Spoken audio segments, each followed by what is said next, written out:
এই ছেলে, তোমার বাপকে বলছি আমি, আপনি ভিক্ষা করতে পারেন না? আগামীকাল সন্ধ্যা হতে হতে যৌতুক ফেরত দিতে হবে। ভিক্ষা করা টাকা দিয়ে চাউল কিনে ভাত খেয়ে ইবাদত কবুল হবে। যৌতুকের টাকা দিয়ে চাউল কিনে ভাত খেয়ে ইবাদত কবুল হবে না। এই ছেলে, তুমি নিয়েছে নাকি? তোমার বাপ বেটা তোমরা হারাম খাও। দেখো তোমার বাপের মুখখান ছোট হয়ে গেছে।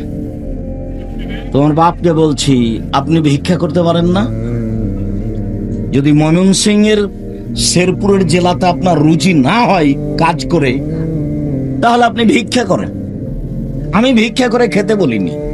ভিক্ষা করে খাবেন কেন? কাজ করে খাবেন। আমি ভিক্ষা করে খেতে বলিনি। আমি বলেছি চকলেটের ব্যবসা করেন, আমি বলেছি কলার ব্যবসা করেন, আমি বলেছি কাপড়ের ব্যবসা করেন, আমি বলেছি কোটি কোটি টাকার ব্যবসা করেন, ঘুমের ঘোরও ব্যবসা করবেন। টাকা ইনকাম করতে হবে। চাঁপাই নবাবগঞ্জ রাজশাহীর লোকের মতো হবেন না। চাকরি করে 20,000 টাকা মাসে বেতন পাই, 25 দিনই শেষ হয়।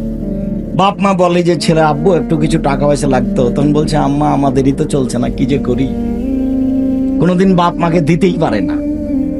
ব্যবসা বাণিজ্য করেন, বাপ মাকে দিতে পারবেন, ছেলে মেয়েকে দিতে পারবেন, অসহায় মানুষকে দিতে পারবেন।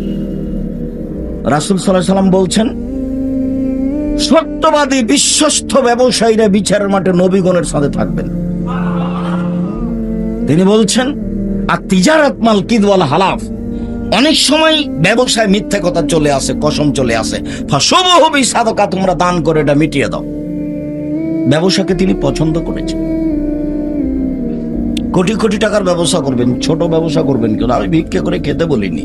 প্রিয় দিনী ভাই, ভিডিওটি ভালো লাগলে অবশ্যই লাইক কমেন্ট করবেন এন্ড অবশ্যই ভিডিওটি শেয়ার করে আপনার বন্ধুদের মাঝে ছড়িয়ে দিবেন।